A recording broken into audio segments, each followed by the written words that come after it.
पूरे देश में आक्रोश है, आप ही यहाँ बैठे हुए हैं, क्या कहेंगे? सबसे पहले सारे मीडिया बंधुओं को मेरा जय भीम।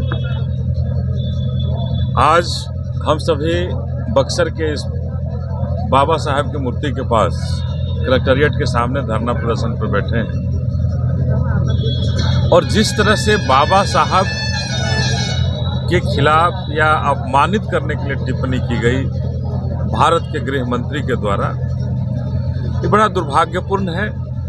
और बहुजन समाज पार्टी बहन मायावती जी के नेतृत्व में पूरे देश में हर एक जिला मुख्यालय पर धरना प्रदर्शन कर रहा है और भारतीय जनता पार्टी को बताने का प्रयास कर रहा है कि आप भारत में जो चाहोगे वो नहीं कर सकते। भारत आपका अकेला नहीं है, आरएसएस का नहीं है, आरएसएस के एजेंडे का भारत नहीं है। ये भारत हम बहुजन समाज के लोगों का भारत है। ये भारत बाबा साहब के संविधान से चलने वाला भारत है।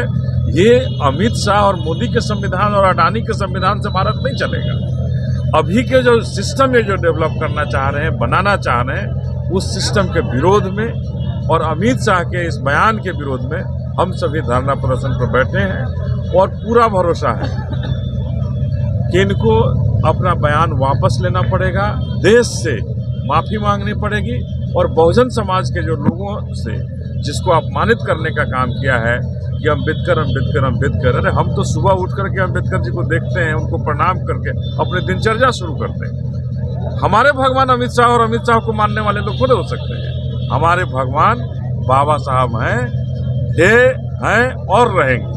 सर, महापुरुषों के बारे में आप शब्द कहने का जो प्रचलन बढ़ा है, क्या लगता है फैशन बना लिया है क्या लोग?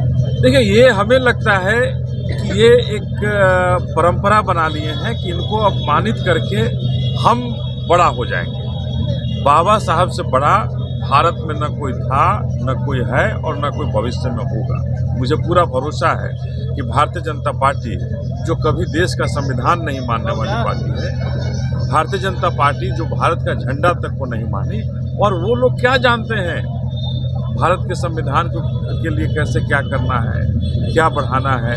और बाबा साहब के प्रति ये झूठी जो आत्मीयता दिखाते हैं, झूठे उनके पक्ष में कि मैंने भारत रत्न दिला दिया।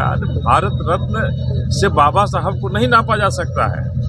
और ये कांग्रेस और बीजेपी ये दोनों एक ही थाली के चट्टे बट्टे हैं और हमेशा हम बहुजनों का हक जो बाबा साहब देना चाहते थे बहुजनों को, उसको ये मारने का प्रयास करते हैं। आगे की क्या रणनीति? ये बाबा साहब केवल दलितों के लिए हमदर्द नहीं हुए, बाबा साहब उन तमाम घरों की महिलाओं के लिए, चाहे अमित शाह की पत्नी ही क्यों नहीं हो, उनकी पत्नी को भी अगर संवैधानिक हक दिलाया है तो बाबा साहब ने दिलाया है। ये दिन नहीं भूलना चाहिए कि भारत के महिलाओं को समानता का अधिकार नहीं था। उन समानता का अधिकार, मनुस्मृति को जलाने का काम बाबा साहब ने किया। और बाबा साहब ने ही, चाहे वो किसी भी घर की संभ्रांत या सामंतवादी और मनुवादी घर की महिला हो या हम बहुजन समाज की महिला हो, तमाम महिलाओं को अगर साथ चलने की आज़ादी दी तो संविधान से हमारे बाबा साहब ने दी। नौकरी की आज़ादी हो, साथ चलने की आज़ादी हो, बाजार जाने की आज़ादी हो, कुर्सियां पर बैठने की आज़ादी हो, सारी आज़ादी बाबा साहब ने दी। इसलिए बाबा साहब को अमित शाह जी छोटा मत कीजिए, छोटा मत आंकिए। कांग्रेस के खिलाफ आप क्या कहना चाहते हैं, नहीं कहना चाहते हैं, ये कांग्रेस से स्पष्ट बात कर लीजिए।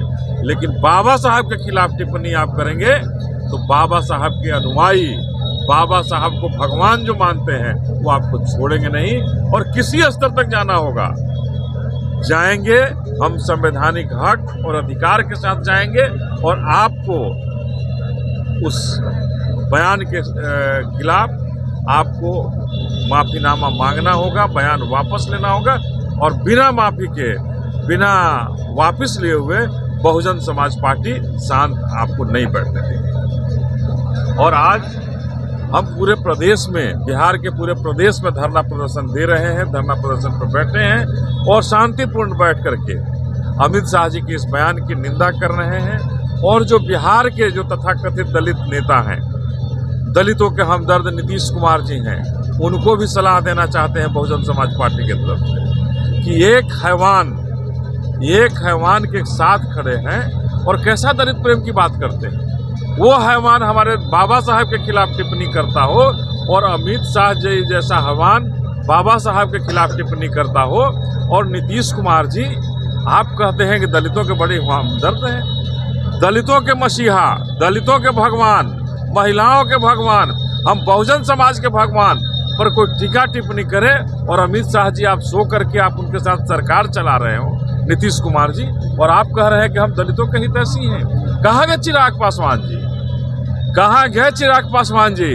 अगर दलितों के हमदर्द हैं, मांझी जी कहाँ हैं? अगर आप ये दलितों के हमदर्द हैं तो इस्तीफा दीजिए, बाहर आइए और कहिए वहाँ रह करके अमित शाह के खिलाफ नहीं बोल सकते हैं तो बाहर आकर के अमित शाह के खिलाफ बोलिए कि हमारे भगवान के खिलाफ टीका टिप्पणी किए, इसलिए मैं इस्तीफा दे रहा हूँ।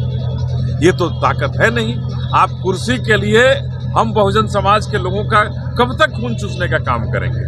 दलितों का अपमान, हम बहुजन समाज का अपमान, महिलाओं के सम्मान की जो बात किया, अगर उसको हक और अधिकार, उसके मान और सम्मान के खिलाफ अगर आप खड़े हैं तो निश्चित रूप से आरएसएस का ये एजेंडा में आप सभी शामिल हैं। और हम यही आप जो तमाम जो दलित प्रेम जाहिर करने वाले लोग हैं, जो बहुजन समाज के प्रति प्रेम रखते हैं, उनको आगाह करना चाहते हैं, उनसे आग्रह करना चाहते हैं, विनय करना चाहते हैं कि नीतीश कुमार जी हो, चिराग पासवान जी हो, जीतन राम मांझी जी हो, छोड़िए आरएसएस का गोदी, छोड़िए आरएसएस के गोद से निकलकर कम से कम बाबा साहब के मान और सम्मान के लिए मेन स्ट्रीम में आइए और बहुजन समाज के साथ रह करके इस आरएसएस को धूल चटाने का काम करिए।